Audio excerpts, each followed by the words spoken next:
Boa noite a todos, uma satisfação acolhê-los aqui, nesse Debatecom, discutindo comunicação contemporânea, em especial com enfoque às eleições de 2014. Nossos convidados estão aqui para nos ajudar a fazer uma discussão séria, calibrada, considerando uma fala competente, uma fala que pode gerar desdobramentos na opinião pública, e, na verdade, é esse o papel da academia, no sentido de problematizar aquilo que aconteceu, em especial no âmbito eleitoral, mas também começar a fazer suas análises, né, daquilo que pode acontecer daqui para frente também, sobretudo nesse momento tenso, bastante agitado, controvertido, e que nós, basicamente, professores das ciências humanas, temos quase que a tarefa, o dever de efetivar um posicionamento. Isso ajuda a nossa comunidade acadêmica, ajuda a nossa sociedade, enfim, ajuda o pensamento desse século XXI, para que a gente possa, de fato, considerar pela racionalidade, mas também pela imaginação criativa. Eu agradeço aqui, de fato, a presença do publicitário Andy, do meu colega professor Dr. Ariel José Pires, do professor Gilson e também do professor André Ulisses. Para a gente começar, então, aquilo que se chama debate contemporâneo com relação às eleições de 2014, considerando a comunicação contemporânea, eu já faço um rápido prefáciozinho aqui, para pautar a primeira fala do primeiro bloco, e daí vocês se sintam bem à vontade para as considerações, e a gente vai administrando esse processo. A primeira coisa que eu coloco é que assim que terminou o processo eleitoral, ainda no mês de outubro, num clima bastante acalorado, surge, evidentemente, posições mais radicais, ora progressistas, ora conservadoras, de uma suposta divisão da identidade nacional, e algo bastante assim incontrolável, né? Porque é fruto de uma horizontalidade das redes sociais, e o desdobramento disso não dá para mensurar, não dá para medir. Então, cogitou-se muito, né? Voltou-se a falar bastante de conceitos clássicos como esquerda, direita, reacionário, progressista, e alguns nomes da história, alguns nomes da filosofia, alguns nomes da sociologia começaram a dar alguns pitacos. E, em particular, um colega da Unicamp, o professor Marcos Nobre, assume um posicionamento de que foi em junho de 2013 que teria nascido uma direita diferente, uma direita não convencional, uma direita espontânea, né? Ao mesmo tempo que também, evidentemente, que aquelas manifestações contou com uma base muito sólida daquilo que se chamou também de uma esquerda, de sindicalistas e etc. e tal.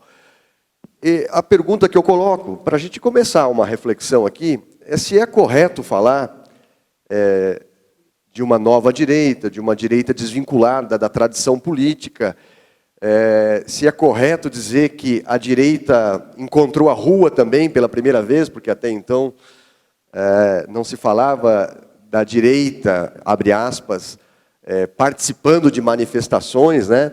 E isso veio à tona agora, logo após o processo eleitoral, quando se pede impeachment, quando se faz declarações assim unilaterais, né? Eu queria jogar essa primeira consideração.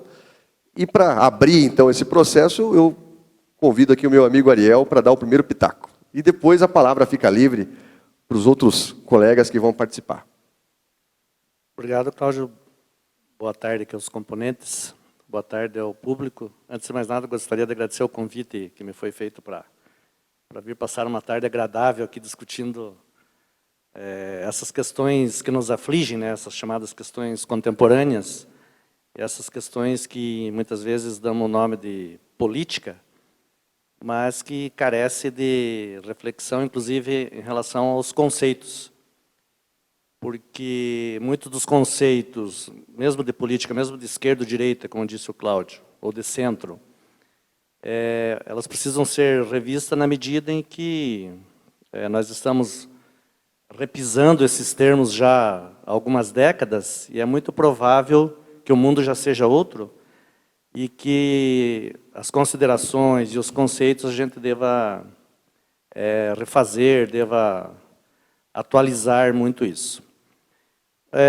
Uma das afirmações que o professor Cláudio acabou de fazer em relação, citando o professor da Unicamp, tentando aí conceituar a esquerda e direita, no fundo, claro que tem todo o contexto socioeconômico, político, o próprio contexto do modo de produção, a força que o mercado tem interferindo em todas as iniciativas, em todos os grupos, mas é muito provável que, não sei se é uma nova direita que surgiu, ou mesmo uma nova esquerda, mas eu acho que mesmo como sempre foi, produto do meio e do seu contexto. Então, seu contexto, pensando nos grandes debates aí do segundo turno para a presidência da República, esses conceitos de esquerda e direita, eles sempre vêm à tona, mas essas manifestações nas redes sociais, ou mesmo além das redes sociais, essa mídia mais televisiva, ela apenas reforça o sistema, o status quo do sistema, e os grupos surgem e desaparecem de acordo com aquele momento. Tanto que depois das eleições, as coisas se arrefeceram, as pessoas que fizeram inimizades via internet, agora estão conversando de novo. É apenas aquele momento, né, de explosão, e as pessoas, ainda bem que se posicionam, mas esse posicionamento muito em cima do que os outros estão dizendo, e não necessariamente de uma reflexão profunda, como a academia deveria fazer, pensando todas essas questões. Então, a direita que surgiu é apenas a direita de sempre, os reacionários de sempre, que faz parte aí do contexto, e a esquerda é a mesma esquerda de sempre, apenas uma ou outra tinta diferente, mas o conteúdo acho que é mais ou menos sempre o mesmo, né? Eu sou a favor, eu sou contra, e não necessariamente um aprofundamento do por que é a favor, do que por que é contra determinadas situações. Mas eu também gostaria de deixar aqui também para o debate, que eu acho que é uma discussão necessária. A gente vê muito na história essas questões muito do que é a verdade está com quem, né? O eixo do bem, o eixo do mal. Quem que é do bem, quem que é do mal. Sempre lembrando, principalmente aos acadêmicos, né, que a verdade, a rigor, ela não existe. A verdade é sempre uma realidade interpretada de acordo com o ponto de vista de quem está dizendo aquilo que é verdade, com os seus interesses. Então, essas coisas são jogadas também nas redes sociais. Afinal, com quem que está a verdade? A verdade estava com a Aécio ou com a Dilma? Então, é sempre o ponto de vista de quem está dizendo que é verdade. E, no caso brasileiro, essa verdade, a verdade mais repisada e repassada é a verdade da direita conservadora, como tem que ser, se não for conservadora não é direita, né?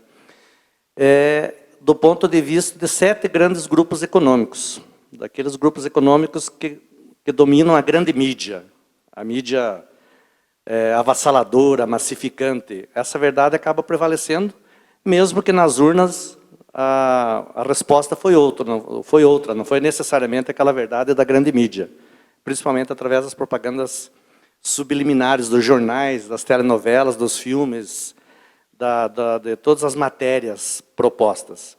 Só lembrando, então, que essas 7 grandes empresas econômicas que dominam a mídia, elas recebem recursos de 117 grandes empresas que gastaram 4 bilhões de reais só no segundo turno dessas eleições. Então, é um grupo poderoso porque detém o poder econômico.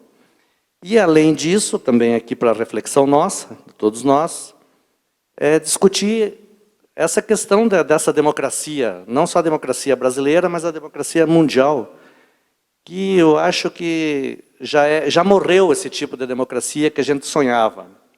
O neoliberalismo veio para enterrar os sonhos de mudança da humanidade. Então a gente precisa repensar, mas afinal, que democracia é essa? Será que não é um defunto e que a gente ainda, às vezes, tenta ressuscitar, mas que dentro do modo de produção vigente ela já morreu? Será que não é hora de pensar outras propostas para a humanidade, para a sociedade? Então, no entorno de tudo isso que a gente viu, está vendo e ainda vai ver agora, muito provavelmente já começa em janeiro a campanha para 2018, e vai ser massificante de novo, achar de novo um salvador da pátria, né? Porque nós somos muito messiânicos, né? A gente sempre está esperando em quem a gente vota e vai resolver os nossos problemas, né? Então a gente teria que banir esse messianismo e pensar em novas propostas, mas isso carece muito do trabalho nosso de formadores de opinião, de interferência, tanto quanto possível, nas mídias alternativas, já que na mídia hegemônica a gente não tem espaço. Então, pensar também se o modo de produção ainda é o mesmo que a gente está pensando, já mudou, se a democracia é isso mesmo, e afinal, o que é a política? Então, eu acho que cabe aqui, nesse debate, pensar todas essas possibilidades. E claro que não vamos encerrar nenhuma questão aqui, porque a verdade não está com ninguém, mas ela carece de debate, de discussão. Por isso, eu vejo esse momento aqui como rico para pensar, começar a dar uma largada nessas possibilidades de discussões. Rapidamente, então, uma vez que o Ariel tocou numa questão interessante, mas assim, para ampliar a possibilidade da participação dos colegas, é evidente que a verdade hoje depende de justificação, né? Eu concordo em número, gênero e grau.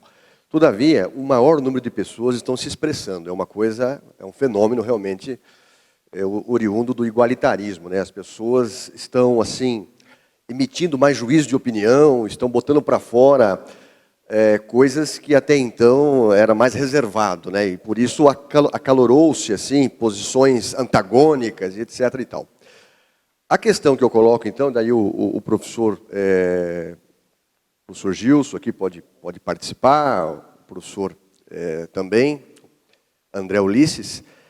Há quem diga que esta eleição, sobretudo a construção desse processo eleitoral e agora o resultado final, acirrou uma luta de classes, uma nova luta de classes. Colocando a questão que envolve uma discussão sobre a Bolsa Família, sobre eleitores de áreas consideradas teoricamente, né, do Nordeste em relação a São Paulo, uma discussão muito séria de São Paulo um pouco arrogante, né, num estilo bandeirante, né, de dominação, mas de fato, não nos moldes de Marx, pontualmente, mas uma nova luta de classes está em discussão e as redes sociais alimentam isso com muita propriedade. Então eu estendo daí, de repente o André podia dar um palpite, se essa máxima realmente, né, tende a se aprofundar, porque envolve, enquanto, André, as questões estavam mais ou menos equilibradas, o Lula realmente conseguiu fazer com que não tivesse uma oposição, porque o Brasil economicamente ia razoavelmente bem, não se sentia muito a questão do social, né? Agora, talvez que o crescimento está um pouco mais abaixo do que deveria estar, ficou mais acirrado a questão, né, do social, a questão da divisão de renda e etc. e tal, gerando um grande debate que nós chamamos de uma nova luta de classe. Ok, bom. Eu também agradeço o convite, agradeço todos os componentes aqui. Eu vou tentar responder a primeira questão também, que eu acho que se casa com isso, sobre esquerda e direita. Eu acho que vale um breve histórico até dos partidos envolvidos, né, porque é aquela coisa curiosa. Primeiro, os partidos têm uma dinâmica, eles mudam, eles não se alteram, mas basta lembrar, por exemplo, assim, PSDB é uma divisão do PMDB, por causa do pessoal da Arena que ingressou no PMDB, ou o pessoal que vinha do PDS, insatisfeitos com uma proposta social-democrata, uma centro-esquerda. Essa é a origem do PSDB. O PT como um partido de origem sindical de esquerda dos anos 80. É impressionante como, assim, essa origem entre centro-esquerda ou um partido de esquerda, nessa eleição, claramente, ela não satisfaz os indivíduos mais propensos, com sonhos revolucionários ou socialistas, que encaram que tanto o PT e muito mais PSDB, ou PSDB nunca correspondeu, mas aparece desvirtuado. E há, sim, eu acho que há sempre uma presença, quando o Ariel disse os mesmos de sempre, eu acho que existe uma parcela saudosista do regime militar, uma parcela da nossa direita nacionalista, que está meio sempre presente, às vezes aparece mais, às vezes isso em momentos justamente de crise econômica, isso se exacerba, mas ela é sempre presente, né, com dimensões distintas. Agora, o que me causa espécie é assim, não teve nenhum representante que agradasse, por exemplo, o centro-direita ou liberais. O pessoal, eu só faço questão de frisar nessa eleição. Isso não teve, há anos a gente não tem um partido, PSDB é um partido com rótulo de direita dado pela esquerda. Quem é direita liberal nunca aceitou PSDB como seu representante. A direita liberal não tem representação no Brasil há alguns anos. Seus partidos ou pretensos partidos se tornaram legendas de aluguel, envolvidas em um bando de coisa como o PL ou coisa que o valha. Então, assim, essa é um grupo que eu diria que tem problemas claros de representação e que podem, na minha opinião, de uma parcela expressiva de nulos e votos em branco são dessa parcela. É uma parcela que, para mim, não tem representatividade.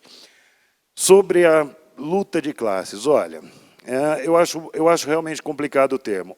O que ocorreu com essa eleição? Você vai ter, a partir do resultado, as pessoas fazendo a leitura do resultado, uma espécie de divisão entre Sul e Sudeste, votos diferentes, Sul e Sudeste mais Aécio, Nordeste, Norte. Norte não foram alguns estados, Aécio ganha e outros a Dilma.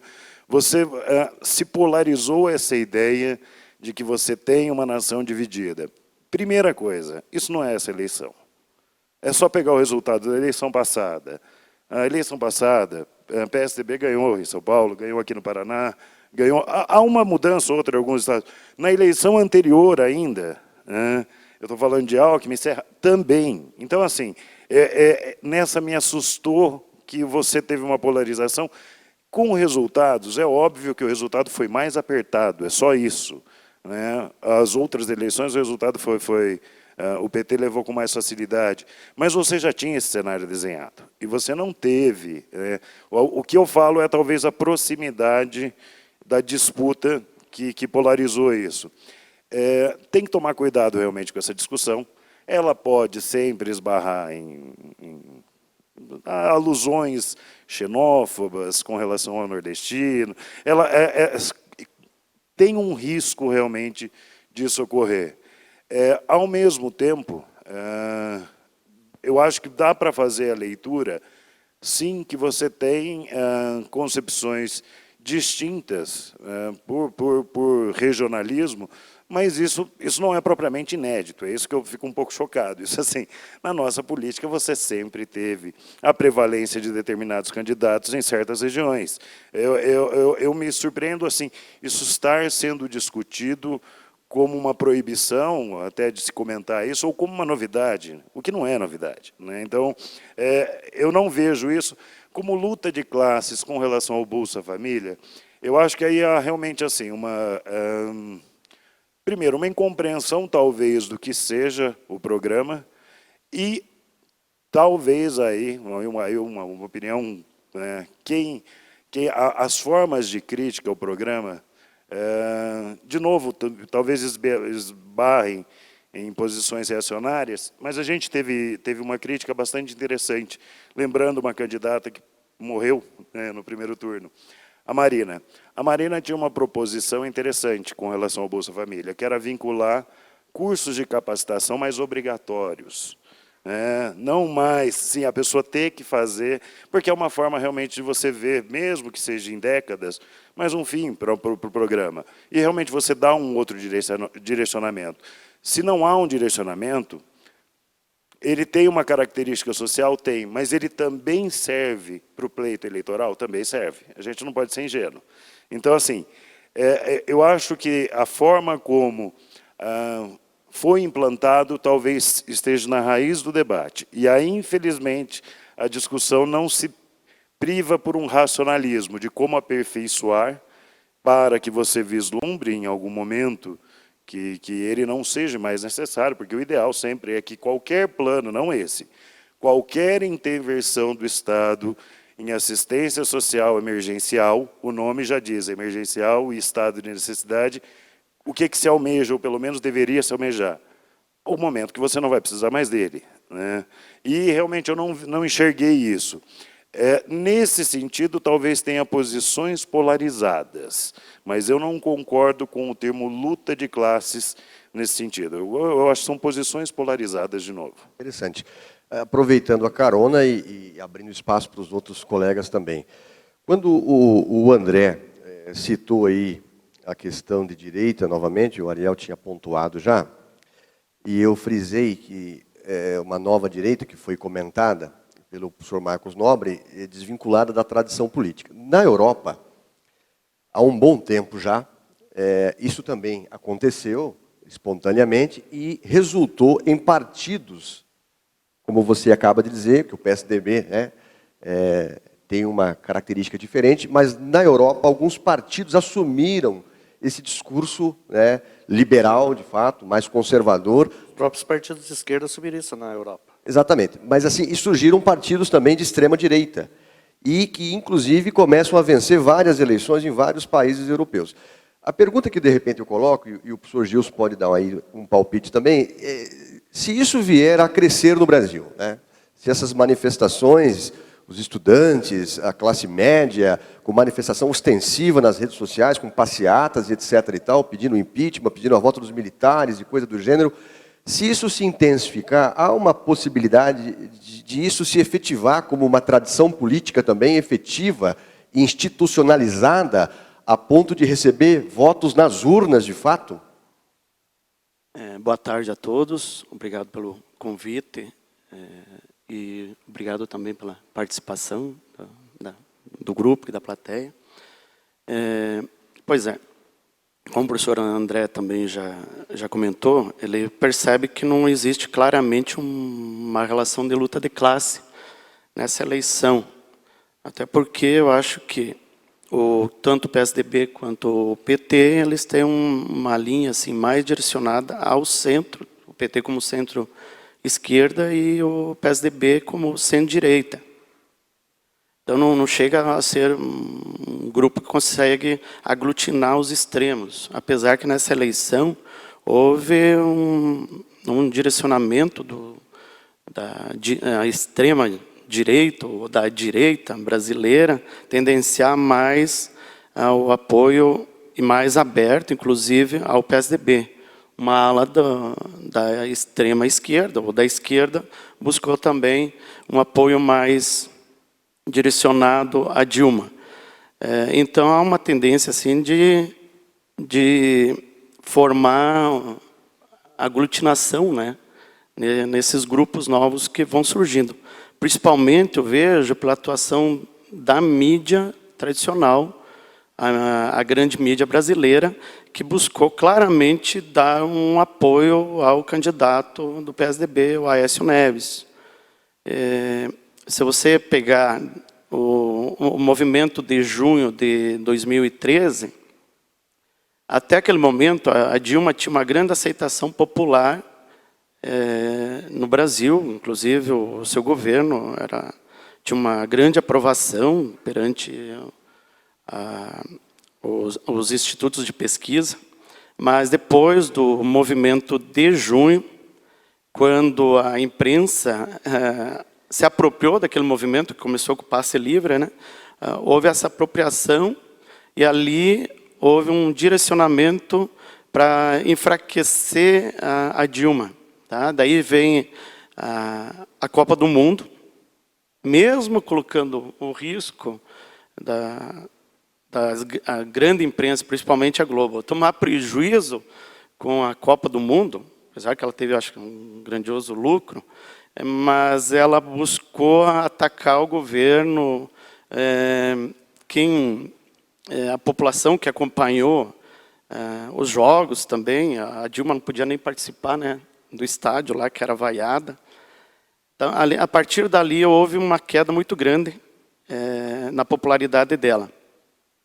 Depois, houve grandes ataques, né, constante, sistemático, inclusive com inverdades, tratando sobre, por exemplo, o perigo da falta de energia elétrica, né, um novo apagão, né, coisa que não aconteceu. Perigo da inflação, verdades, né, que eram criadas e houve uma assimilação por parte da população. Tá? E daí, quando chega na eleição, o que acontece é que o ataque continuou, principalmente no último dia, quer dizer, nos 2, 3 últimos dias, ali na quinta-feira, a Veja antecipa uma publicação colocando a Dilma e o Lula como cientes, né, do que está acontecendo lá, problemas da corrupção na Petrobras. Isso fez com que caísse, né? Até naquele momento ela estava recuperando um pouco do prestígio que ela tinha. Inclusive a aceitação dela nas pesquisas do governo dela até era alto, era o suficiente para ela vencer. Mas com toda, né, a dinâmica ali de negar o governo e culpabilizar ela e o Lula, né, pela corrupção que estava acontecendo na Petrobras, que era uma inverdade, né? Foi comprovado, inclusive, o advogado do Youssef negou que houvesse qualquer depoimento culpabilizando ela e o Lula, e mesmo assim aquilo se tornou a verdade. Inclusive, havia até pedido impeachment, né? Após a eleição, então, esse discurso continuou. Tá? E isso também mantém, eu acho, uma certa unidade desses grupos que se aproximaram mais do PSDB. Eu vejo uma radicalização maior. Tá? Eu até comento com meus colegas, está ficando meio perigoso ser de esquerda, porque existem ataques, inclusive até mortes. Né? Em Curitiba aconteceu um assassinato lá, um jovem militante do Partido dos Trabalhadores, ataques a carros, xingamentos e tal.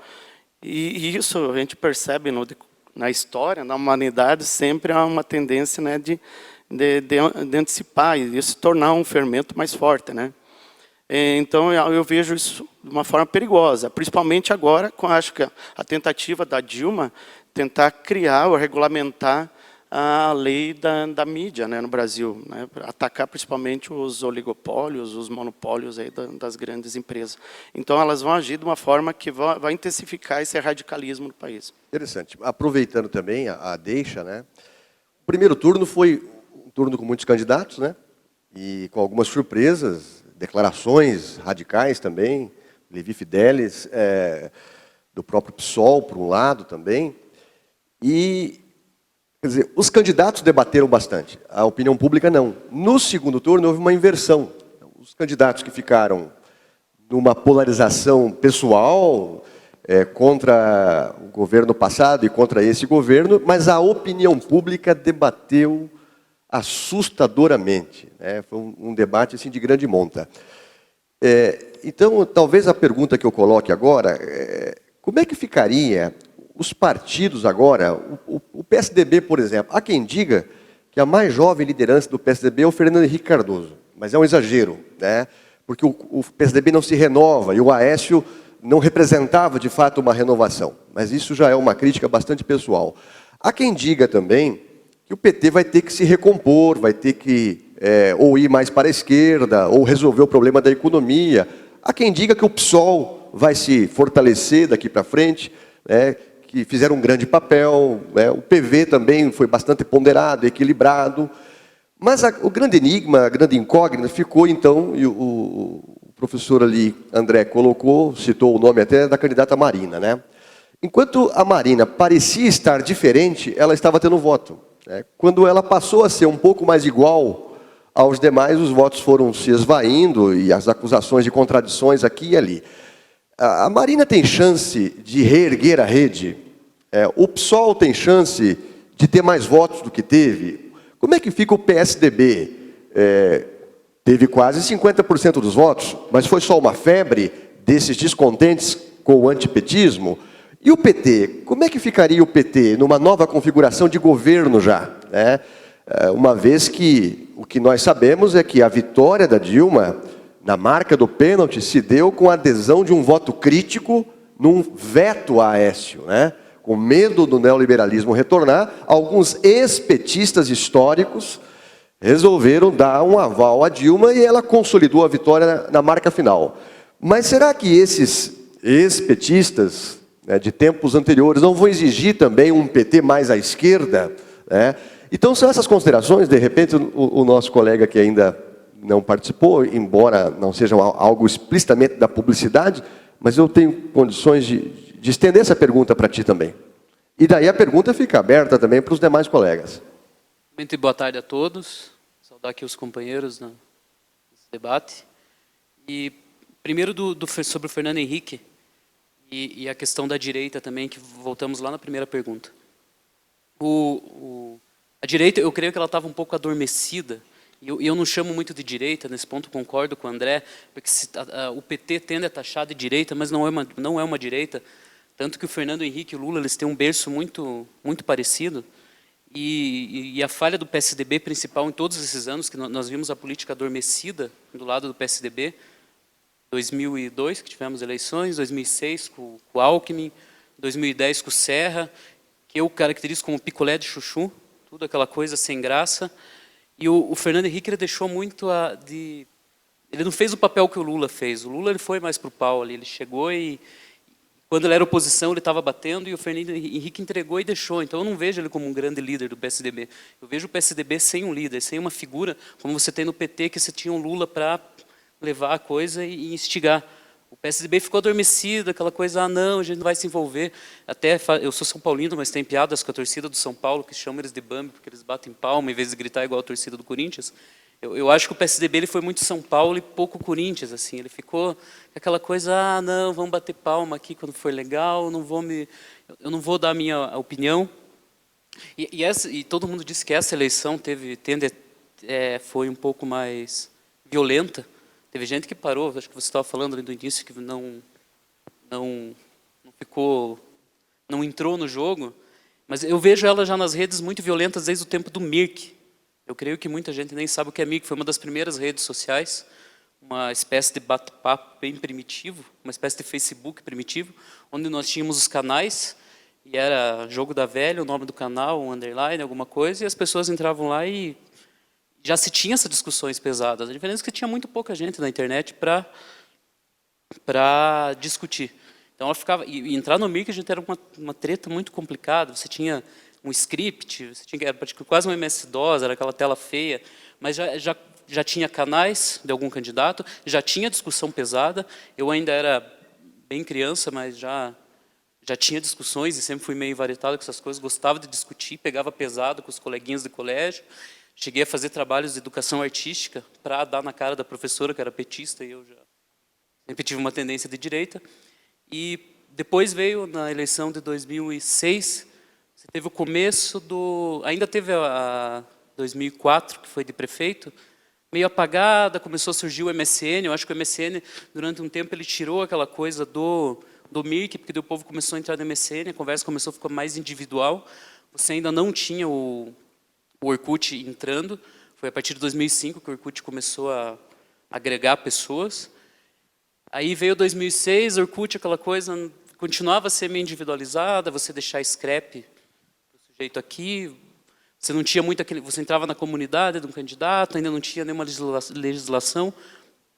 Então as discussões, como ela não tinha um espaço aberto de comentários, acabavam ficando nas comunidades. Mas nas comunidades a pauleira já estava começando a surgir, isso na eleição de 2008. Aí, em 2008, o que você tem? Você tem uma lei que eu considero muito idiota, que foi de você não poder fazer campanha em redes sociais.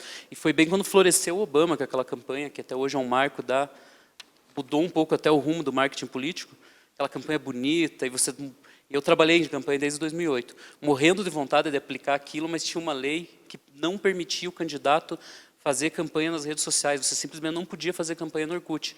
Voltava-se lá nas comunidades e a discussão era acirrada, era aquela coisa mais escondida. E a direita, nesse tempo todo, ela estava, a direita, adormecida. Fernando Henrique lá no cantinho dele, fazendo alguma consideração muito de vez em quando. Os candidatos com aquela falta de simpatia. Aí você vê agora, em 2010, era o Serra, o Facebook estava começando a engatinhar, ainda tinha o Orkut ainda dominava, principalmente em regiões mais do interior, o Orkut ainda era o rei, e ele foi até quase 2012, tanto que na eleição de 2012 nós nos preparávamos tanto para Orkut quanto para Facebook. Em Guarapuava, por exemplo, ainda havia, o maior número era do Orkut. Então a direita no ano 2010 ela também ficou aquela coisa apagada. E o que eu vejo agora, talvez, esse 2013, parece que o que ele veio? Os protestos de junho e tudo mais, parece que ficou bonito você ter um lado. Parece que você não ter um lado era feio, principalmente entre os jovens. Você precisava ter um lado. Então, alguns se identificaram mais para o lado da esquerda e outros tentam fazer essa direita. Mas como ainda não tem um líder, uma posição bem definida de um líder que faça um papel meio do que o Lula fez no PT, ela continua um pouco apagada. Então, acho que agora o futuro depende desse criar um líder. Interessante. Na verdade, só para pegar um gancho aqui, com certeza.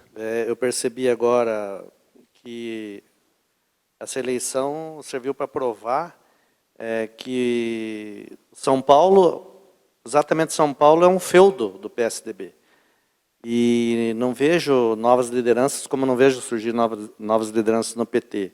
É muito provável que o candidato do PSDB, o próximo candidato, seja o Alckmin, e não necessariamente o Aécio. Acho que vai ser uma briga interna interessante, mas eu sempre gosto de deixar um pouco mais alongada a discussão, ainda que o tema do debate seja a mídia e as eleições, mas a gente não pode perder de vista que a gente está discutindo também aqui a questão da representatividade. Então, a gente vota para quem nós vai representar, né? Mas que representatividade há? As pessoas que a gente vota logo vão embora. A gente já vota sabendo que tudo foi só discurso, mas que a gente não mexe na essência. É bom sempre não perder de vista que a gente está discutindo a questão das eleições, mas ela está dentro de um sistema maior que, a meu ver, eu falei no começo aqui que a democracia morreu. A democracia que nós conhecemos, mas o que a gente tem para colocar no lugar? Eu acho interessante tudo o que vocês estão dizendo, mas a gente sempre tem que ter esse norte maior. Interessante, alguns colegas, com tinta um pouco mais marxista, eles fazem uma avaliação interessante sobre que junho, porque a eleição tem a ver com junho, necessariamente, tem implicações, teria esgotado o período denominado de redemocratização, né? Onde daí os partidos foram bastante criticados, né? Praticamente falidos, né? Há uma crítica visceral hoje ao sistema liberal, né? O sistema representativo. E quando a população, então, foi para as ruas, de direita e de esquerda, conservadores, progressistas, liberais, iniciava-se um processo de democratização, né? E que vai perdurar por um bom tempo, que é a liberdade de expressão, uma grande movimentação para cá e para lá. Todavia, as pessoas, quando participam de um processo eleitoral, imaginam que o processo eleitoral é apenas nos 3 meses de campanha eleitoral, quando, na verdade, os candidatos já foram escolhidos por um grupo muito pequeno de pessoas nas convenções partidárias. E a grande verdade é que toda a discussão em volta de Marina, Dilma e Aécio se fez para escolher o síndico, quando, na verdade, o Congresso é que é predominante hoje, né? E o Congresso pode bloquear a reforma, como está tentando bloquear a reforma, uma barganha aqui, uma negociata ali, e envolve o que você falou, Ariel, a questão da representatividade. Então eu coloco agora como pauta, se for possível, né, ainda nesse bloco, a questão da reforma política. Porque assim que acabou as manifestações de junho, a Dilma deu uma declaração que faria um plebiscito e convocaria uma reforma ao seu estilo, e que não foi permitido pelo Congresso. Agora ela venceu as eleições e a pressão é muito grande, né? E ela novamente volta a falar de uma reforma, mas o PMDB já se antecipa e diz que não vai ser bem assim. Então eu coloco para os colegas assim a pergunta: a reforma política virá, mas virá de que forma? Virá do tipo ideal, do tipo real, né? Então, de repente, né, André, de repente, Ariel, novamente, professor Gilson, né, a palavra está solta aí. Na outra pergunta, tinha sido levantado aqui a questão da radicalização que ocorre na Europa, né? E é bom sempre lembrar, realmente, até partidos com características fascistas, como do Le Pen, na França, ganham espaço, mas também ganham espaço, por exemplo, quais dois partidos cresceram na Grécia, num cenário de crise econômica brutal? Os revolucionários radicais, a esquerda e os fascistas. Somente, eu digo só o discurso da intolerância ganha espaço quando você tem um cenário econômico ruim. E isso explica parte do nosso aqui, e aí eu vou chegar na reforma política. Eu tenho uma leitura bastante triste da nossa maturidade democrática, nossa, enquanto população. Muitas vezes se esquece, e eu acho que a juventude tem um problema para entender isso. Ela tem uma imagem, por exemplo, se fala sempre do regime militar, característica da repressão, a parte realmente violenta do regime, e os anos de chumbo, e aí ele chega em casa, conversa com pais e avós, e a maioria dos pais e avós tem saudade, e ele não entende direito como é que essas duas coisas são possíveis. Simples, o regime teve apoio popular, apesar de ser uma ditadura. É simples a explicação.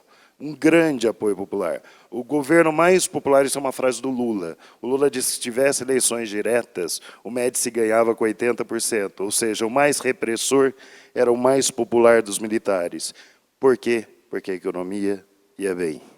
É triste, a nossa maturidade, nos comportamos realmente como o Estado babá, o Estado provedor e o provedor só econômico. E isso é um perigo, porque assim, a minha leitura com relação a Dilma é uma só. Ela quase perdeu a eleição porque o momento econômico não é tão bom.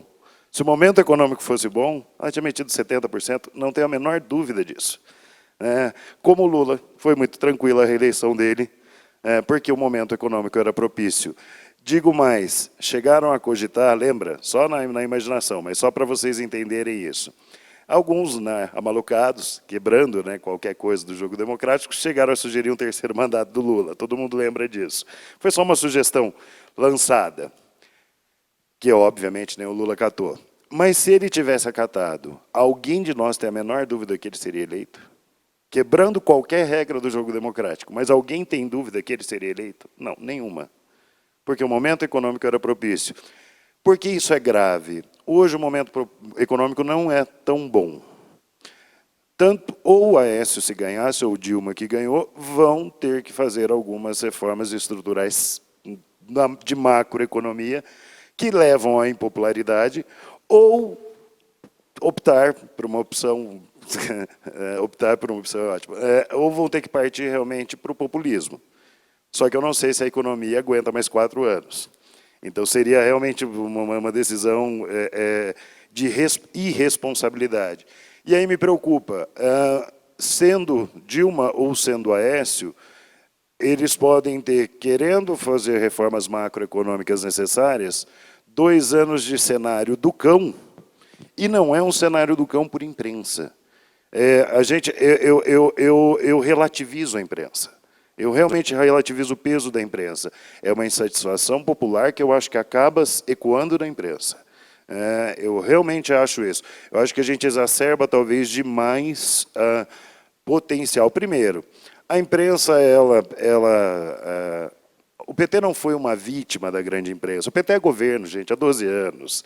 O PT recebeu verbas de grandes empresas, bancos, teve apoio da Globo, em alguns momentos, claramente, da grande imprensa também. Nesse momento agora econômico, não. Mas isso, de novo, eu falo, é uma resposta de uma certa insatisfação popular. Quando um país só responde pelo econômico, e a população só chega ao ponto, eu acho assim, se o momento econômico é bom, o brasileiro abre mão, inclusive, de votar ou de qualquer representatividade. É isso que eu estou querendo dizer, a nossa imaturidade política é tal. Isso eu acho que não apareceu nas discussões. A hora que polariza, os dados não se enxerga que nós temos problemas mais sérios, e aí é mais sério que talvez dê a sensação que o Ariel fala. Eu não acho que existam muitos modelos, ou outro modelo, que não realmente da democracia liberal representativa. Ela pode ser aperfeiçoada, mas eu realmente não vejo muitos outros mecanismos, né? Talvez um exercício ou outro mais direto, incorre riscos também, né? Mas eu li, por exemplo, uma crítica agora a plebiscito e referendo, como se fosse um modelo ditatorial, falei, meu Deus, a Suíça tem 14, 15 plebiscitos por ano.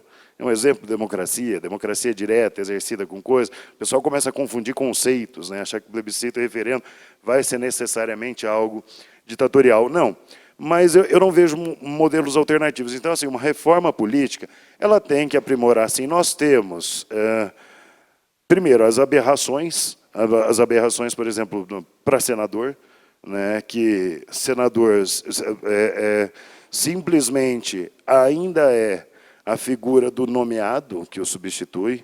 Nós temos a discrepância da legenda e do voto individual, e isso é complicado de ser resolvido. Nós temos, talvez, uma questão do voto distrital misto. Eu não acho que o Congresso também tenha tanta força. Infelizmente, eu acho que o Executivo nosso tem força demais. O Executivo nosso tem muito peso. Nós temos um poder muito centralizado no Brasil, em Brasília e na União.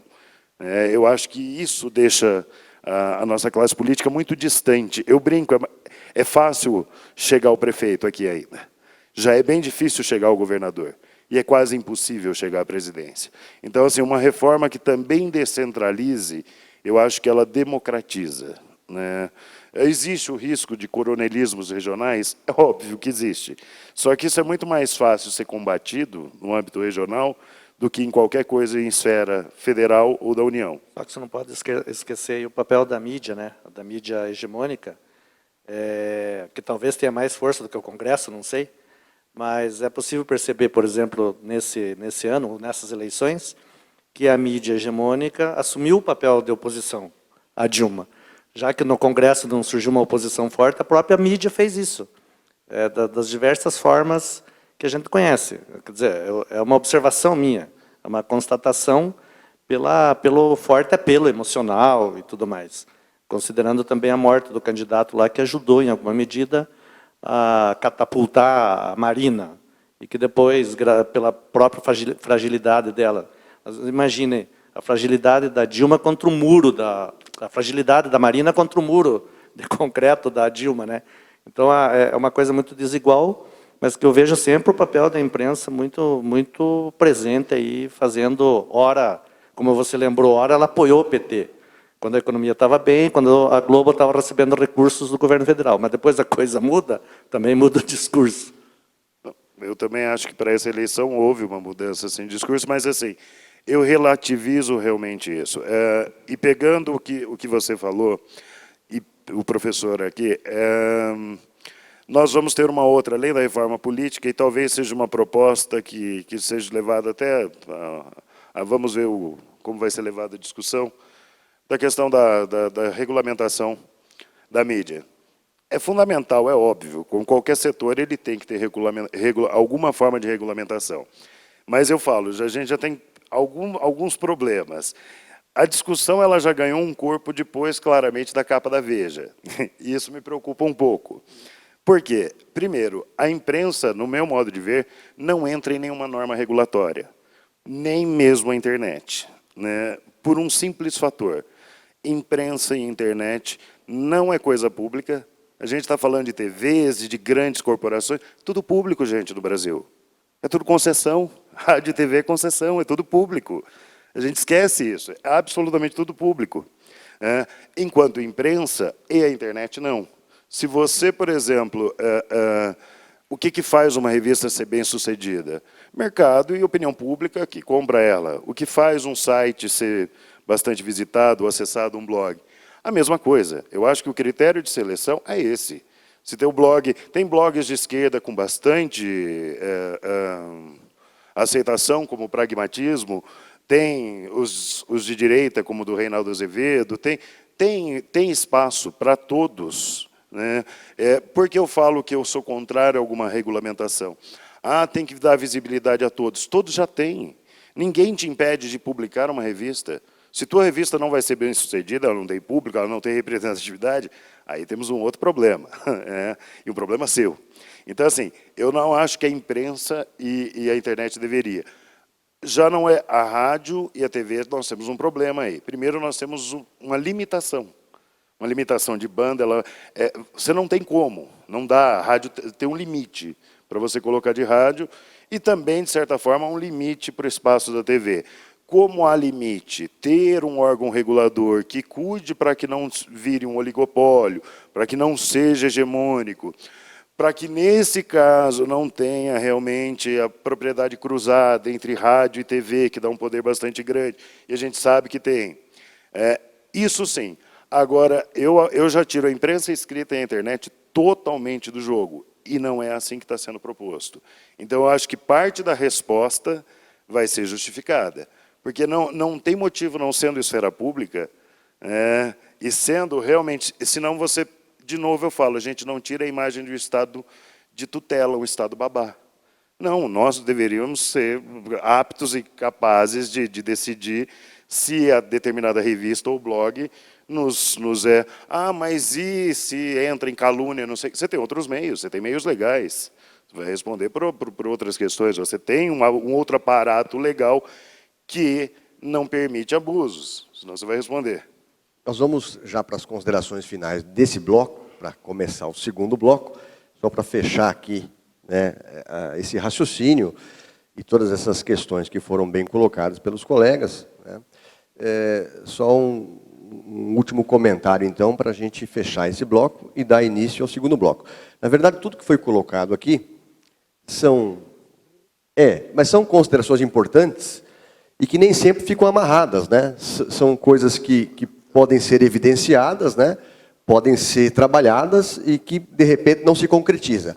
Mas só um último comentário, então, é que não interessa para o Congresso a participação popular, né? O Congresso quer se blindar, quer manter a reserva de mercado.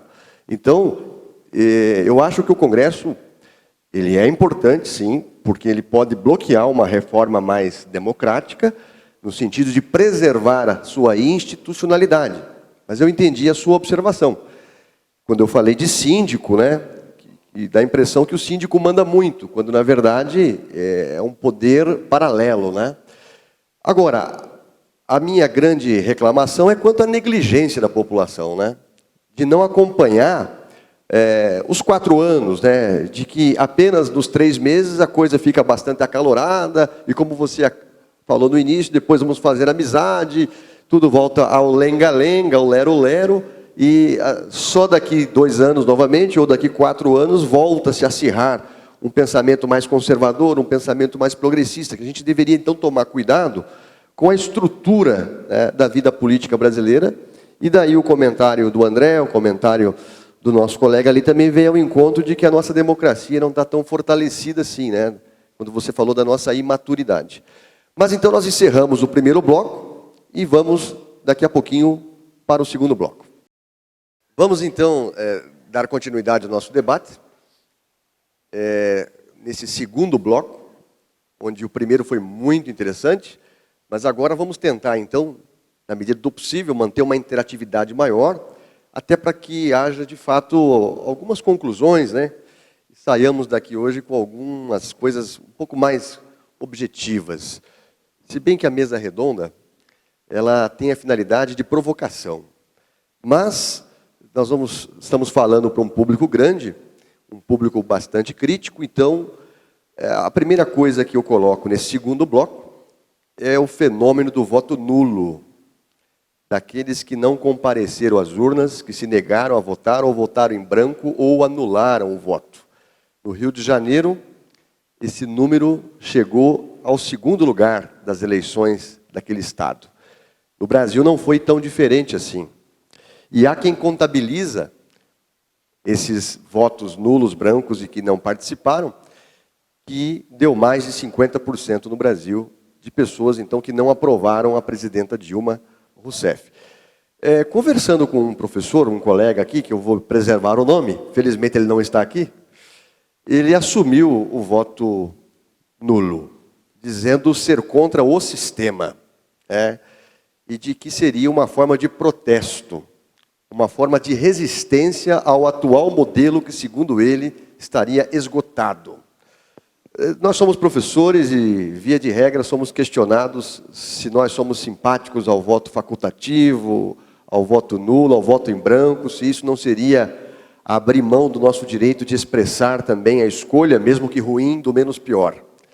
Eu coloco, então, professor Gilson, esse primeiro embate aí, né? Seu posicionamento, como é que você viu esse volume de pessoas que se negaram a participar do processo eleitoral? Eu não sei se você fez isso, penso que não. Não, eu participei, votei, aproveitei o voto.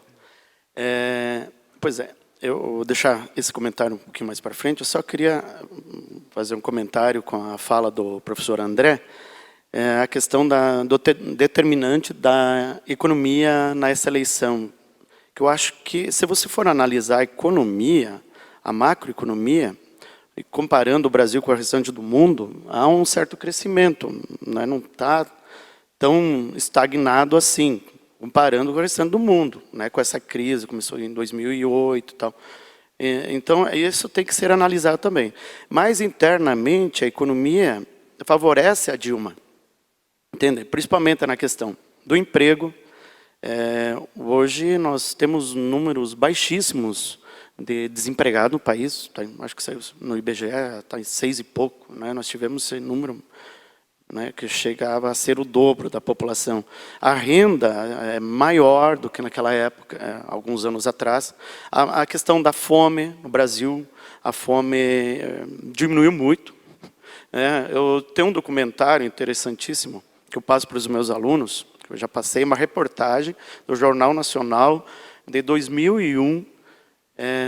Essa reportagem, Fome, Jornal Nacional, eram cinco partes para passar durante a semana, e mostravam o Brasil, a tragédia da fome em 2001, onde cerca de 290 crianças morriam de fome por dia.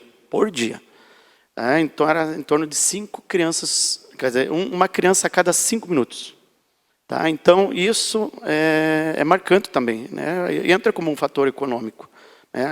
Comer é economia. Além da moradia, hoje a população mais simples está tendo acesso à moradia, fica muito mais fácil para você conseguir ter a casa própria, né?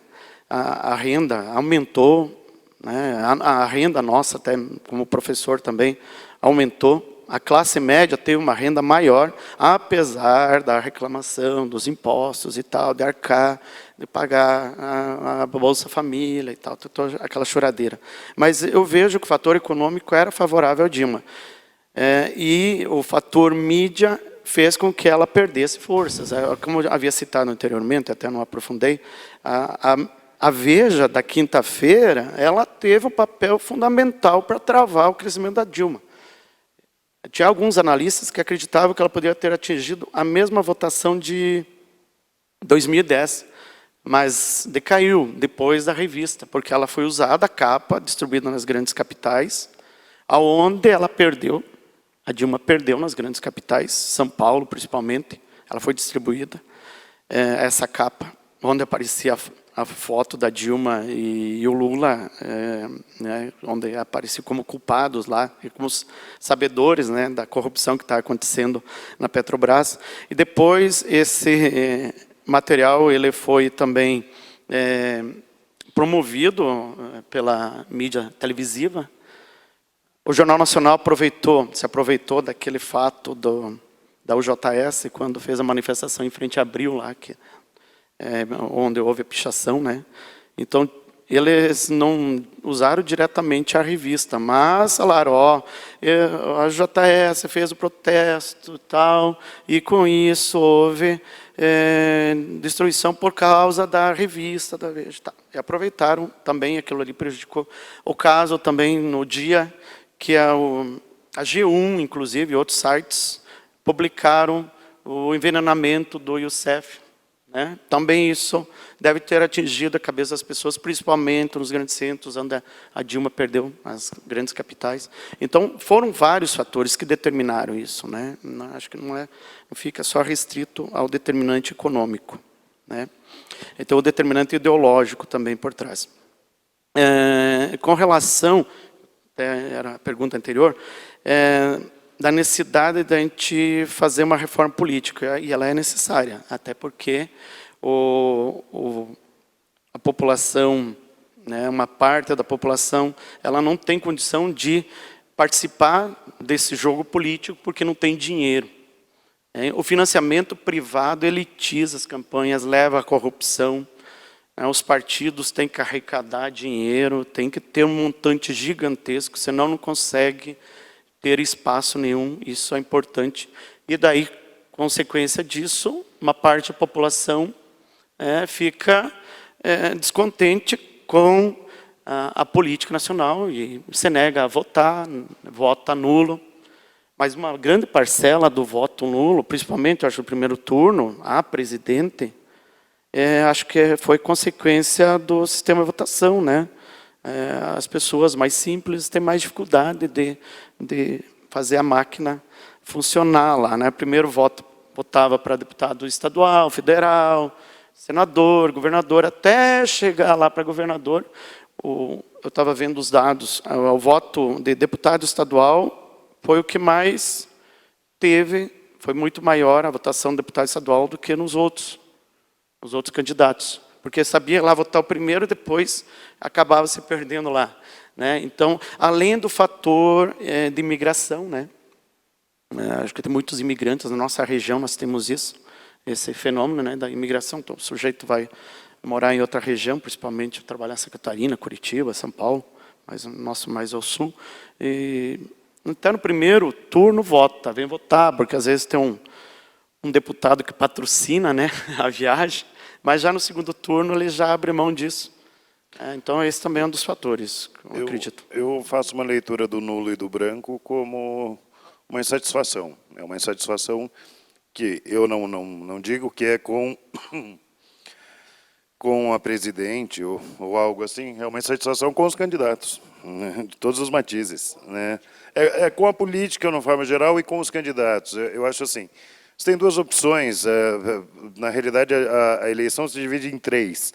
Quem está votando em quem gosta, quem está fazendo o voto útil no menos pior, e quem se nega a fazer o voto útil no menos pior, e que aí vai no branco e no nulo. São as três opções possíveis.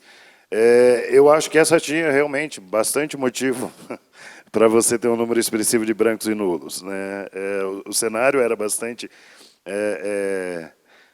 triste, né, na questão de candidatos. E eu também, eu não tenho problema nenhum. Eu não votei, né, no segundo turno, não votei no primeiro para os principais. Eu, na realidade, só votei para deputado estadual e federal. Nenhum dos dois foi eleito.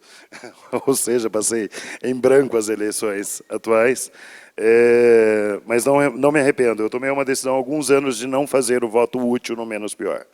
Eu acho que isso também está na raiz de um dos nossos problemas. Ou você vota num candidato que você julgue o ideal, que tenha propostas que realmente lhe agradem, para que você, inclusive, possa cobrá-lo, para participar da campanha, fazer. Senão não tem muito sentido. E ainda sobre o branco e nulo, eu acho que pode ter uma parcela de pessoas realmente que, assim, não se sentem representadas. Não é só estar descontente, é falta de representação. Nós não damos conta de todos os matizes que a gente tem, estão longe de ter uma divisão mais clara como se tem na Europa, realmente. Mas veja, André, que nós tivemos 13 candidatos a presidente da opção, tinha. Não, sim, Ariel, mas assim, até esse é o problema. Nós temos uma pulverização de partidos, enquanto realmente nas democracias mais maduras você tem um partido de esquerda, um de centro-esquerda, um de centro-direita, um de direita, e às vezes um matiz ambiental que pode navegar ainda, os partidos verdes, Partido Verde de direita, de centro e de esquerda. Na Europa, às vezes, você tem um matiz separado, assim. Sabe o que pode acontecer nesse processo, né? Como é nos Estados Unidos, acaba prevalecendo sempre os dois partidos, Sim. sempre polariza, né? Nós, brasileiros, temos alguma coisa de... Quantos partidos nós temos hoje, Ariel? Em torno de 40, 29? não, tem mais de 40, eu acho. 30? Não, se não me engano, são 27. 28.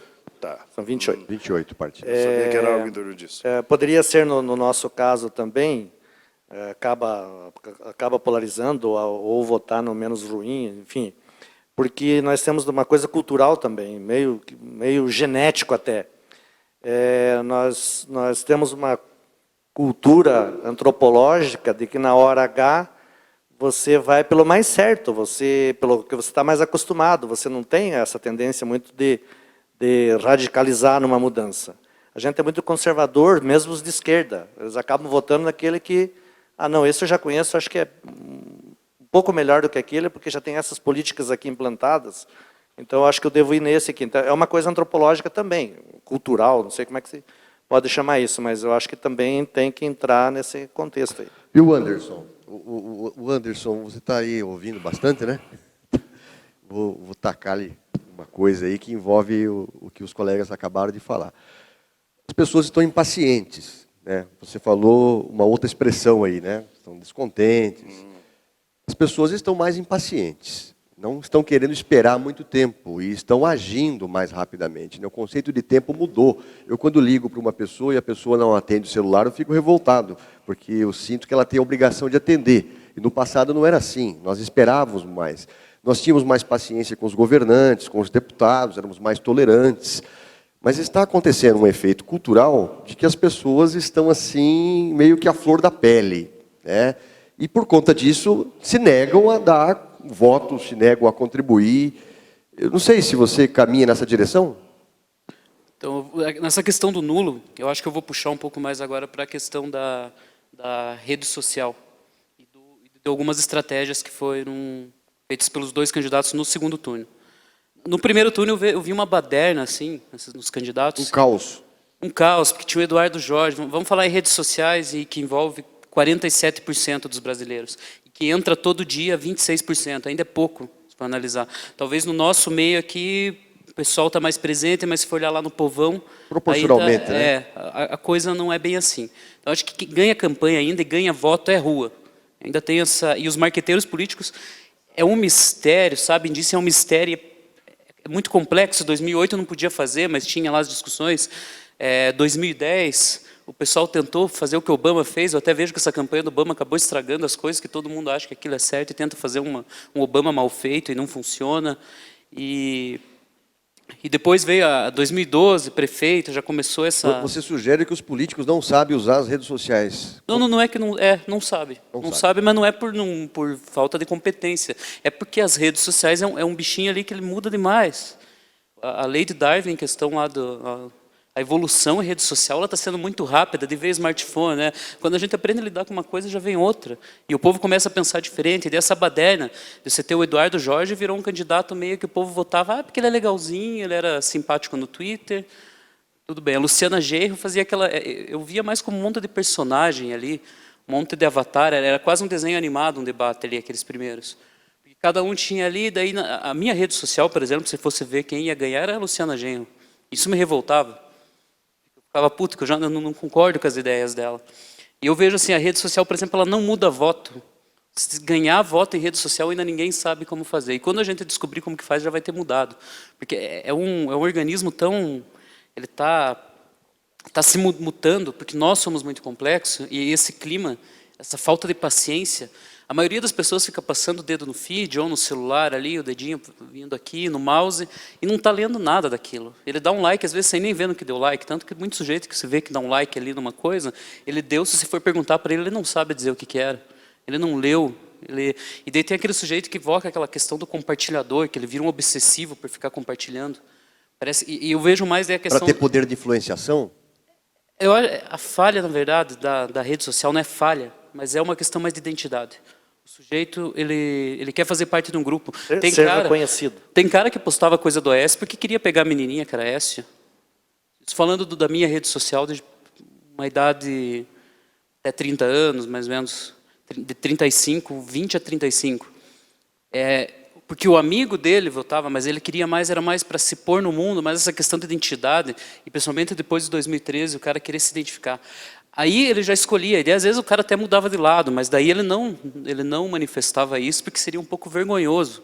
Porque, poxa, ele vendeu aquela identidade toda. Essa Né? vulnerabilidade. Devia até talvez naquela imagem do Sarney lá, né, que apoiava a Dilma, daí tem, que circulou nas redes, aí estava lá votando no 45, eu não sei a veracidade daquilo, mas teve muito sujeito que vivenciou isso. E teve... Foi confirmado, ele confirmou que votou Ele no votou Aécio no por Aécio. causa do avô dele, né? Porque ele agradeceu que ele virou presidente graças ao avô Tancredo. O Sarney talvez então seja bem reflexo dessa geração. Anderson, sem você perder o teu raciocínio, que está interessante, mas quando alguém, por exemplo, está no Facebook, vamos imaginar, nas redes sociais, ele emite uma opinião dele, alguém convence alguém? Eu consegui convencer um voto só. Até no... Mas é muito pouco, né? Eu confesso, eu fiz no início campanha para Aécio, depois eu me desiludi ali. Porque as pessoas parecem que já estão decididas, né? Elas entram ali, tem algumas pessoas que são pescadas, mas via de regra, as pessoas vão para defender ou fincar a sua posição. E quando alguém questiona, ele sai, não quer mais conversar, ou coisa do gênero? É mais ou menos isso, e o povo começa... O que me irrita no discurso, por exemplo, do petista, era que, e daí tem o pessoal de direita também, que direita é ruim de falar direita, porque não é direita. Mas do Aécio, vamos ver Aécio versus Dilma. Você vai fazer qualquer discussão com o sujeito do PT, o PT é coxinha, não sei o quê. Aí você ia discutir, e o cara do lado do Aécio, petralha, mensalão. Aí ficava nessa discussão idiota, eles ficam só se batendo. Um binarismo ali. E até que vira piadinha dentro, um monte de gente dando risada. Então eu vejo uma geração um pouco até doentia essa de rede social, porque ela não se aprofunda em nada. E aí fica muito difícil você convencer alguém a convencer a ter um voto. Eu acho que um voto eu consegui converter, mas é uma história um pouco triste, porque foi assim. Eu mesmo não votei no Aécio, eu preferi viajar no dia e passear. E aí um colega, eu fiquei umas 2 horas em box. Aí não foi discussão lá para todo mundo ver. Eu pedi para ir em box para poder discutir.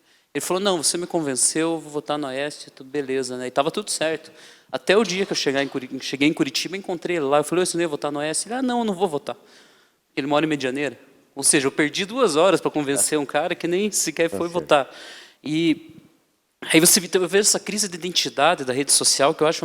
Eu ando até meio por aqui, porque eu comecei lá no Mirk ainda tinha aquela quebradeira, depois foi o Orkut, e aí o Twitter, e o Facebook, e agora qual que vai ser a Elo, que é uma rede social que está despontando aí, que é só imagenzinha por enquanto. Aí fica essa coisa de estar lá, você não pode, às vezes, o teu pai é de direita, poxa, se postar um negócio da Dilma lá, ele vai ficar puto, você vai arrumar aquela encrenca em casa, e você vai para o grupo, né? Mas o grupo, normalmente, ele está alinhado com gente da mesma coisa, acho que vocês estavam falando no início aí, fica aquela discussão entre o que você quer ouvir, eu vou falar o que você quer ouvir, então não é uma discussão muito sadia. E muitas vezes, quando você vai tentar partir por uma discussão que talvez alteraria votos, começa a vir muita piada, que a internet tem essa coisa, por isso que eu acho que a política é uma coisa séria, a internet ainda ela tem um tom muito de brincadeira, a rede social ainda sempre vai ter um para entrar e ficar fazendo piadinha, e acaba com qualquer discussão, porque ela vai mais para o lado cômico, daí surgem esses personagens, você tem Luciana Genro lá, um monte de...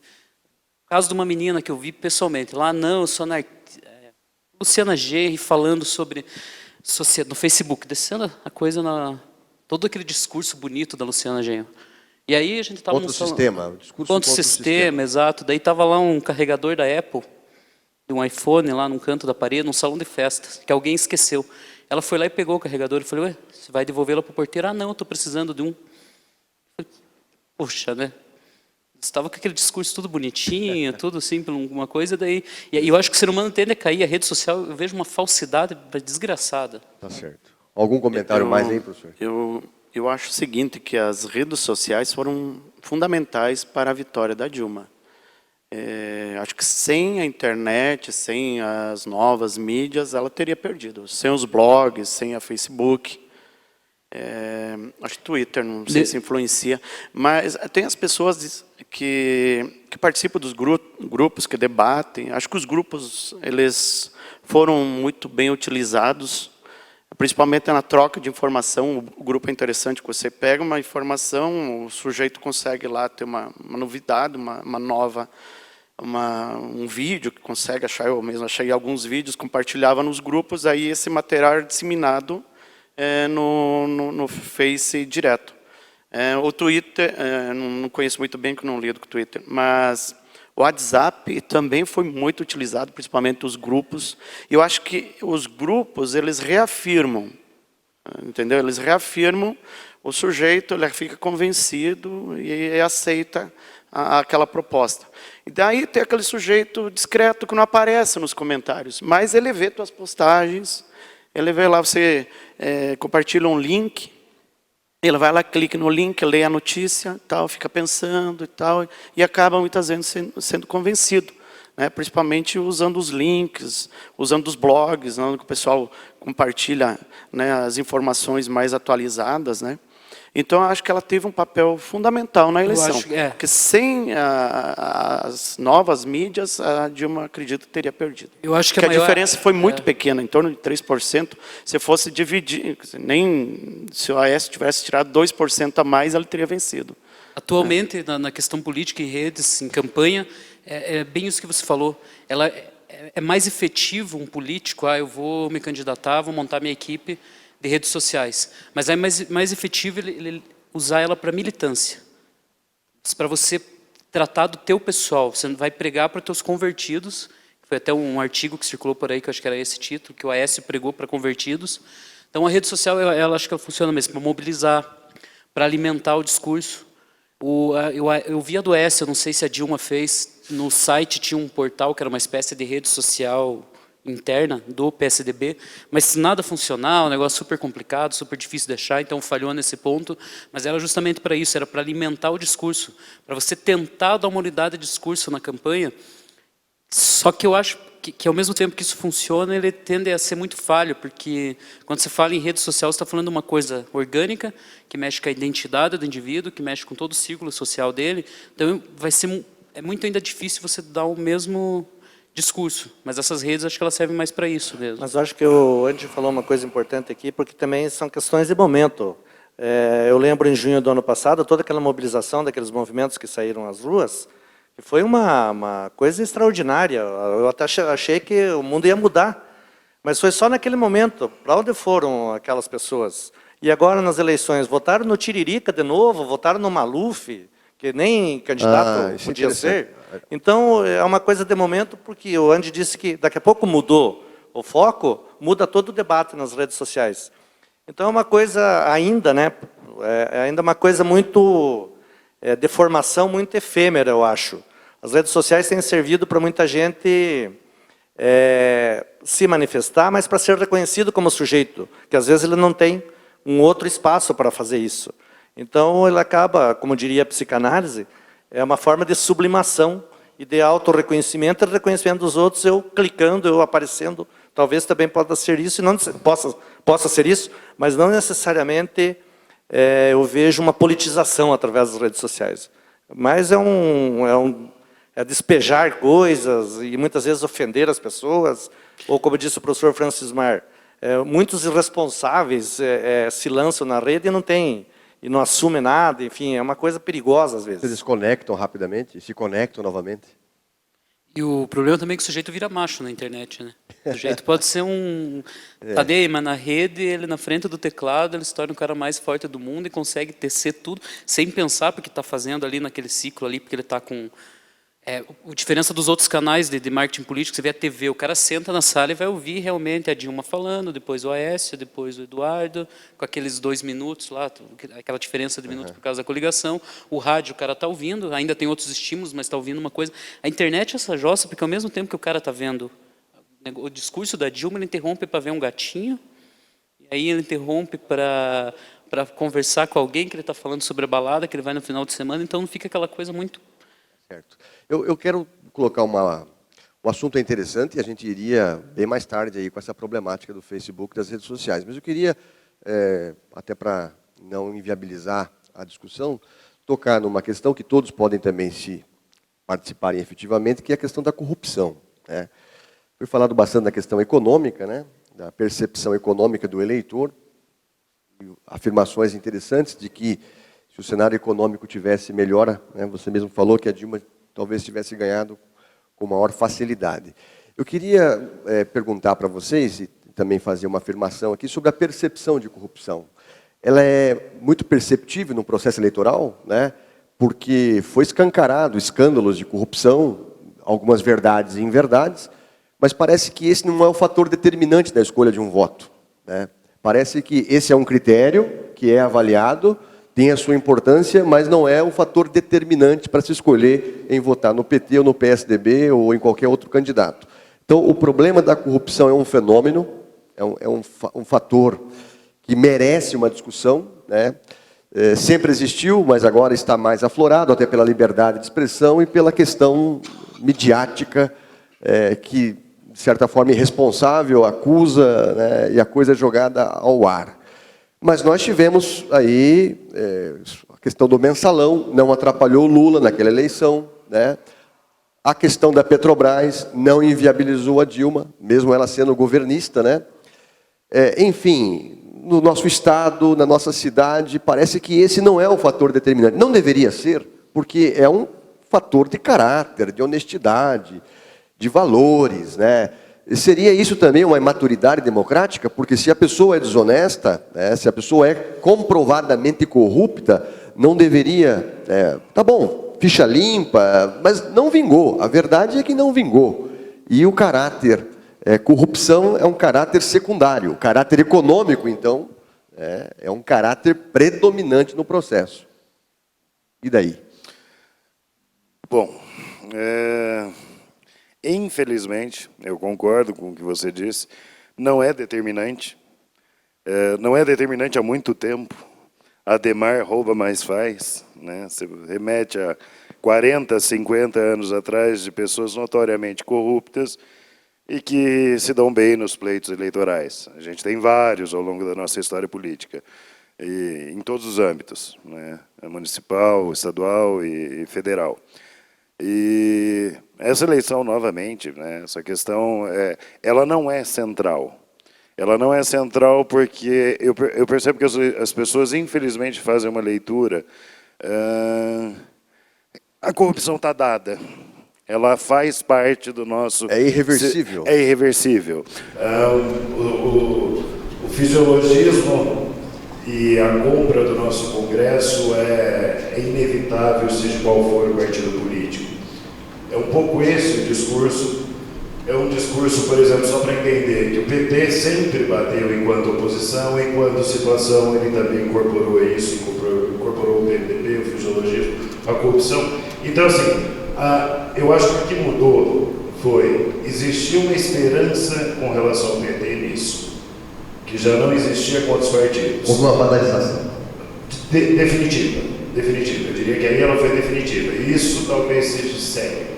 Eu acho que isso pode ter consequências mais graves, essa banalização que agora realmente envolve todos. Mas países nórdicos têm um nível menor de corrupção. Não, sim, essa história que assim, corrupção existe em toda a classe política.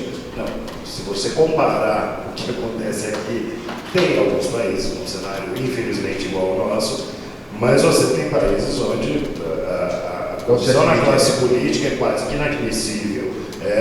Os índices são ridiculamente baixos e quando alguém pega, ele está morto politicamente. Então, assim, a gente tem que ir de novo, só dá para devolver com uma triste provocação. E aí eu provoco mesmo, se nós temos uma classe política corrupta, só tem uma resposta: se temos uma sociedade corrupta. Não existe hoje. Existe país A e B, sujo. Eu estou de pleno acordo com o André, porque discutir corrupção é mais ou menos como discutir violência. O que é violência? Se todos nós, em alguma medida, somos violentos, se todos nós, em alguma medida, somos corruptos, ou por levar uma vantagemzinha aqui, uma vantagemzinha ali, furar o sinaleiro, não importa o grau da corrupção, não é por R$1 ou por 1 milhão. Então, em alguma medida, nós somos. Nós temos que nos refazer como sociedade, e refazer, se é possível, todos esses valores éticos, morais, que hoje estão perdidos. Então, a gente tem que rediscutir corrupção, como tem que rediscutir violência. Mas a normatização resolve, uma boa normatização? Olha, não, porque nós estamos cheios de normas, cheios de leis, só não as cumprimos. Eu acho que passaria por uma reforma política. financiamento público de campanha diminuiria. É um caminho, é um caminho. É uma das formas. E quanto esse dinheiro é O financiamento de pessoa física. Você consegue combater a corrupção através da legislação.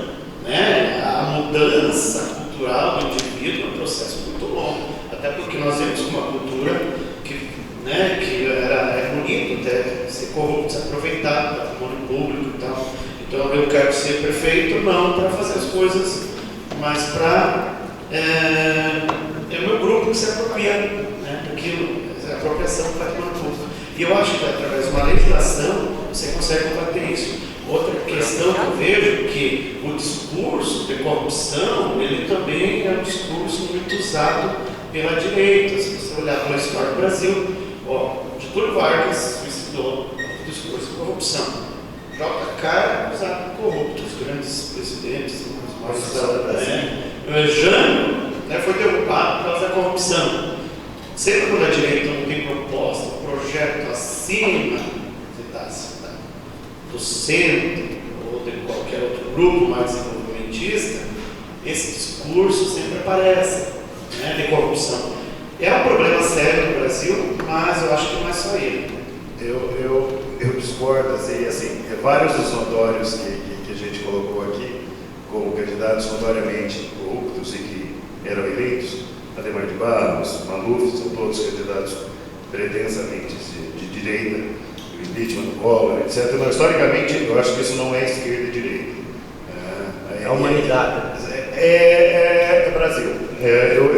Não só Brasil. Não é só Brasil, mas é um problema realmente. Sim, eu acho que a gente realmente esbarra na questão do jeitinho. Eu acho que a reforma política não mudaria no sentido de financiamento público nada. A grande corrupção ela se dá na esfera pública e na relação da esfera privada com a esfera pública. Isso também se dá historicamente desde Vargas.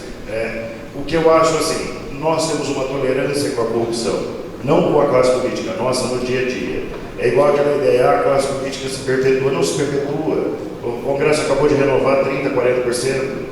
Quem são esses congressistas? É o radialista aqui da região? É o médico, é o professor que atinge bastante gente? Ele entra. Sim, mas tem um detalhe. Ele também Você perpetua de corrompe. Mas você fala que você renovou 30%, mas se você for ver os graus de parentescos e a linhagem hereditária, as mesmas famílias. Não, alguns, você tem algumas. Várias exceções. Não, mas eu diria que você tem algumas eternizadas, mas não, elas são minoria. Eu tive uma vez de levantar o nosso quadro, e o pessoal fala muito, por exemplo, da família Sarney.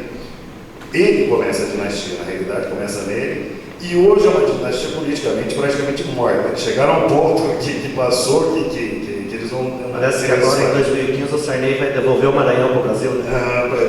Provavelmente, é assim. Não, eu tenho uma leitura que esse ponto da corrupção e deveria ser uma discussão essencial e dá medo que quando ela é levantada, uma das coisas que se levanta é isso.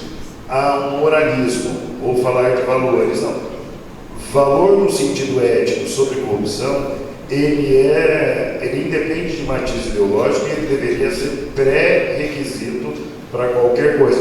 Só que se ele não é para a sociedade, ele não vai ser para a classe política.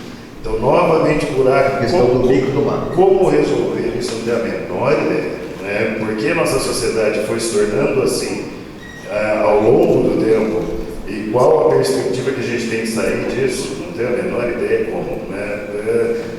Eu sempre falo isso, eu gostaria até de que ficasse registrado. Existe um artigo fundamental para isso, chama O Motivo Edênico de Éden, o motivo edênico do imaginário social brasileiro. José Murilo de Carvalho.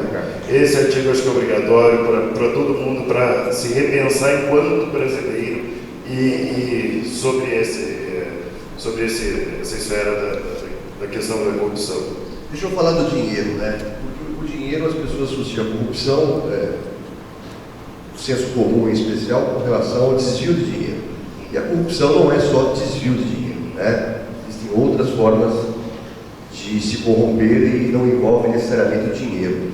Mas o fator da representatividade, quando alguém é eleito, envolve o dinheiro. Porque eleição, desde quando ela foi criada, lá no século XVIII, ela envolve a questão burguesa, foi a burguesia que inventou as eleições, e inventou um mecanismo, um dispositivo para manipular as eleições, que é o fator determinante, que é a questão censitária do dinheiro. Enquanto o dinheiro for um fator determinante de um processo eleitoral, e a possibilidade de renovação de qualquer quadro é inviável.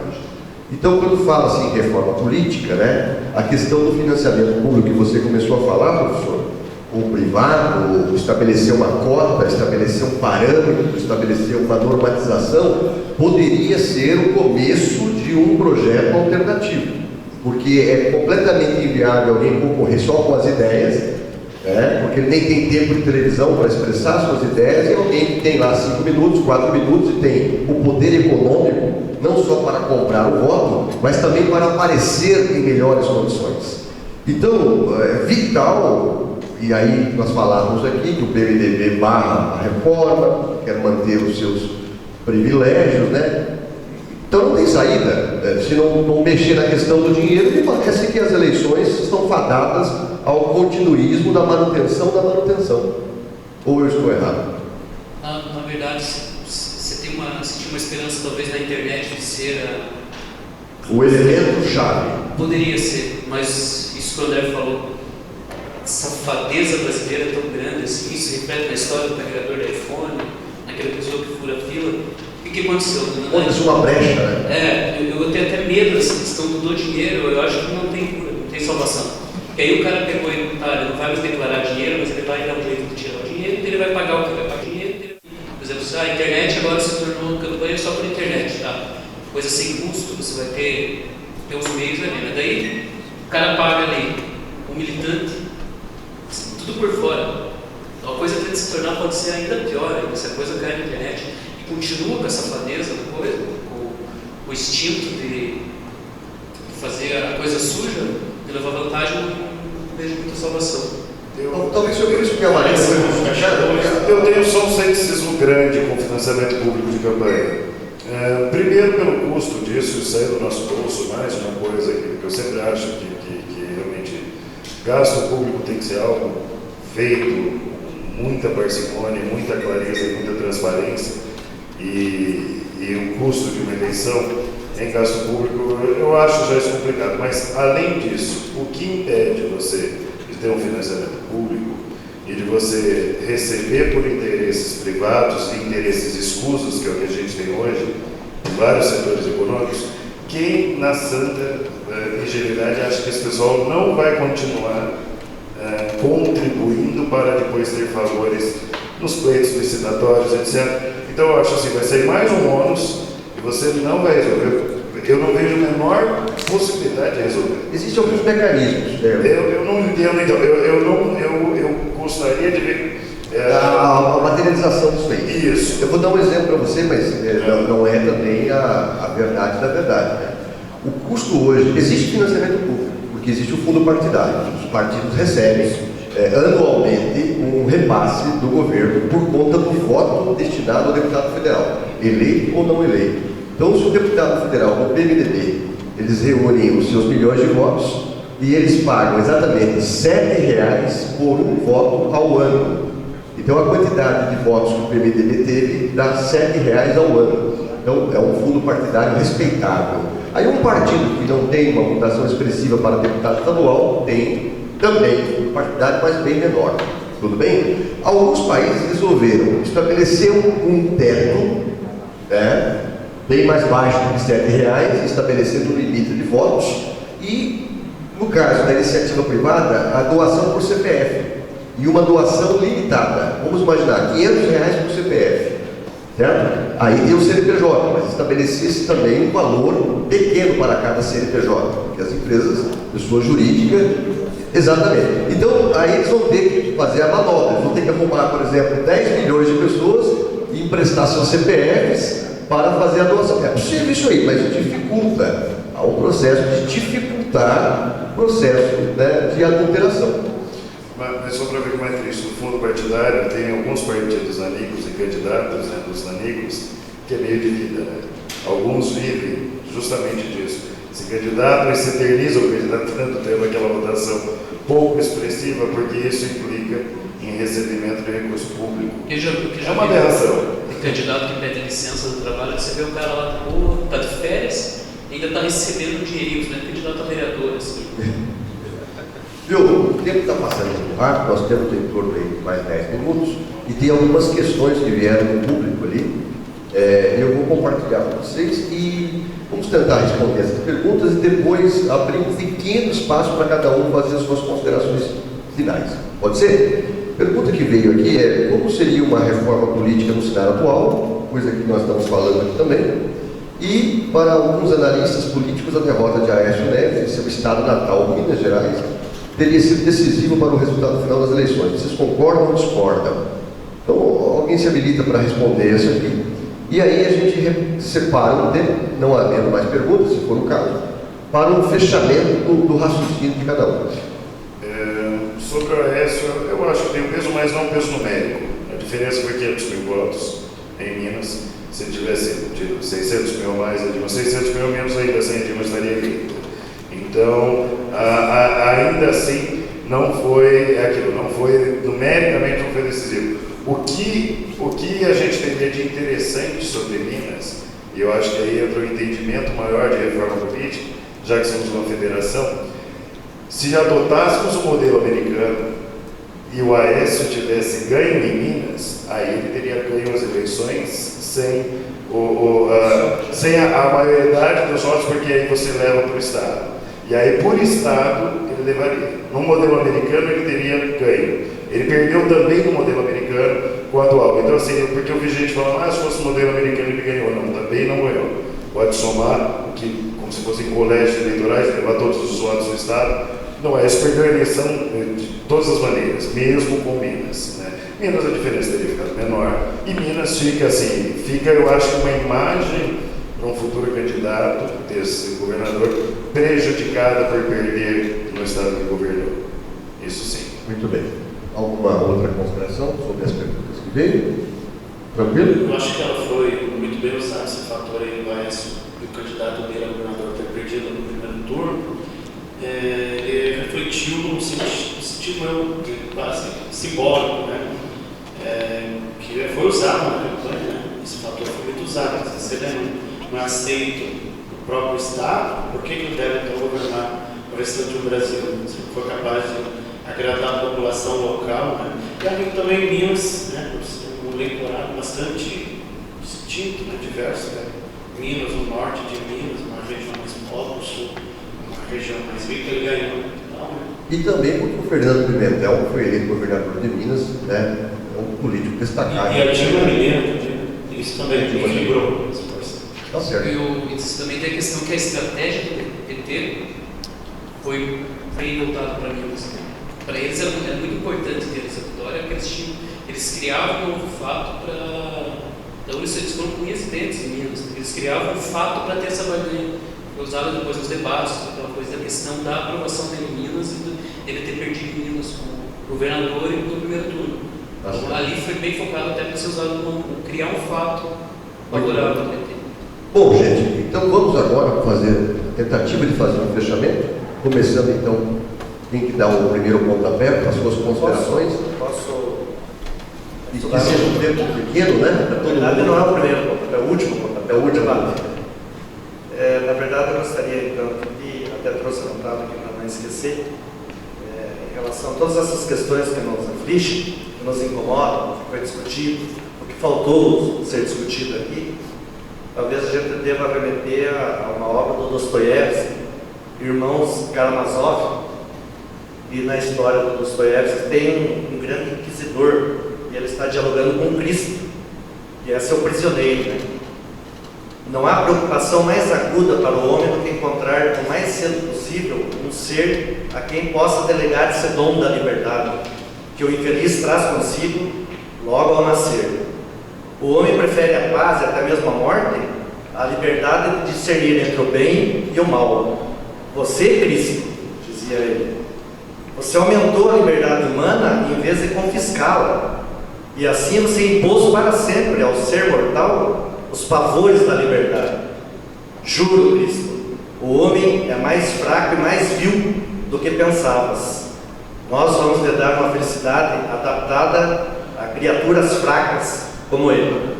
Agradeço aqui a oportunidade de participar desse debate e espero ter o privilégio de ser convidado mais vezes pelos alunos aí da área das comunicações, do jornalismo, etc, etc. Muito bem. Vamos com o professor Anderson. O Anderson. O Anderson.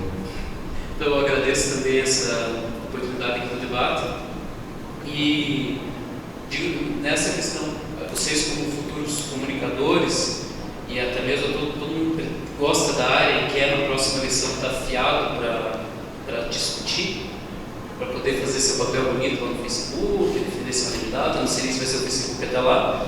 O ideal é tentar entender mesmo a questão da identidade, tentar trabalhar individualmente, quando for questão de propaganda política, para tentar segmentar, porque a rede social é uma coisa que ela é segmentada. O Facebook tem um limite de 5 mil amigos, tirando algumas exceções que são páginas, que tem um pouco mais, mas essa página aí, todo mundo tem uma média de 3.000, 2.000, alguns menos, outros mais, mas tentar entender o teu segmentar na hora de falar e usar lá as configurações. Esse aqui vai ser para essa lista aqui. Talvez tenha mais sucesso na hora de fazer uma campanha eleitoral e a rede social. É isso, obrigado. Professor Gilson. Agradeço pelo convite, a confiança do professor Adilson, colega, pela participação, foi um prazer, vou aprender muito com vocês. Então, eu acho que essa campanha, essa eleição, foi, assim, deixou um aprendizado muito grande e vai marcar muito a história do Brasil. E acho que ela vai ainda ter um longo prazo de debate lá frente. Como o professor já comentou anteriormente, os candidatos os políticos vão precisar conhecer melhor a utilização das novas mídias.